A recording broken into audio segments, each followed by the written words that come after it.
ये तो हम सब जानते हैं कि इस पूरे संसार में श्री कृष्ण और सुदामा की मित्रता की मिसाल दी जाती है। श्री कृष्ण और सुदामा की दोस्ती इस बात से पता चलती है कि श्री कृष्ण नंगे पैर ही दौड़ते हुए अपने सखा से मिलने महल के बाहर तक आ गए थे। लेकिन सुदामा से जुड़ा एक सत्य है जो आपको पता चलेगा तो आप हैरान रह जाएंगे। क्या आपको पता है कि सुदामा की मृत्यु कैसे हुई थी? सुदामा के पाप के चलते भगवान शिव ने सुदामा का वध किया था। आखिर ऐसा क्या और क्यों हुआ था? चलिए जानते हैं इसके बारे में वीडियो के अंत तक। सुदामा का वध शिवजी ने किया था। इस बात पर विश्वास करना थोड़ा मुश्किल लगता है, लेकिन इसका उल्लेख पुराणों में किया गया है। इस प्रसंग के मुताबिक स्वर्ग के एक विशेष भाग गोलोक में सुदामा और विराजा रहते थे। सुदामा को विराजा से प्रेम हो गया था, लेकिन विराजा कृष्ण जी को चाहती थी। एक दिन राधा ने कृष्ण और विराजा को प्रेम करते देख लिया।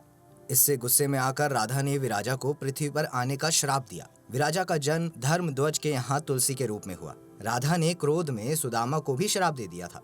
उसके बाद सभी अपने निवास को लौट गए। कुछ वर्ष बाद जब श्राप फलित होने का समय आया तो इसके चलते सुदामा का जन्म राक्षस राज दंभ के यहाँ शंखचूड़ के रूप में हुआ। पृथ्वी पर शंखचूड़ का तुलसी से विवाह हुआ। शंखचूड़ ब्रह्मा जी का भक्त था। उसने तपस्या करके ब्रह्मा जी से अजय होने का वरदान हासिल किया था। इसके कुछ समय बाद ही शंखचूड़ ने तीनों लोकों पर अपना हक स्थापित कर लिया। शंखचूड़ के अत्याचारों से मनुष्य से लेकर देवता भी परेशान हो उठे।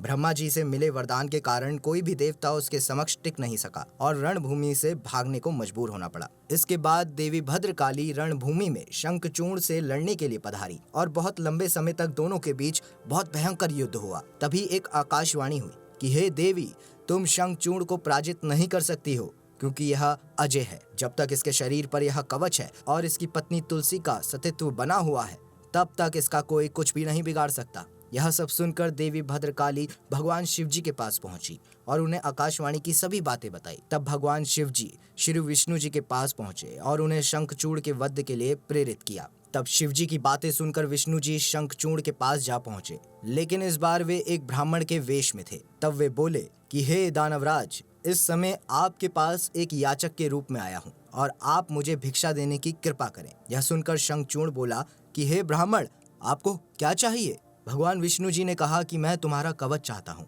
यह सुनकर शंखचूड़ ने वह कवच बिना हिचके दे दिया। भगवान विष्णु कवच पहनकर तुलसी के पास पहुंच गए और साथ ही शंखचूड़ का रूप धरकर तुलसी के शील का हरण भी कर लिया। इस मौके पर शिवजी ने शंखचूड़ को अपनी त्रिशूल से भस्म कर दिया।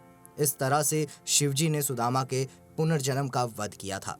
तुलसी अपने साथ ऐसा होते देख बहुत गुस्सा हुई और भगवान शिव की आज्ञा के अनुसार उन्होंने अपना शरीर को त्याग कर दिव्य देह धारण कर लिया और लक्ष्मी के समान श्री हरि के साथ बैंकुट में चली गई। दोस्तों, आपको कैसी लगी ये रोचक जानकारी हमें जरूर बताएं और कमेंट बॉक्स में हर हर महादेव जरूर लिखें। वीडियो अच्छी लगी हो तो वीडियो को लाइक करें और शेयर करें।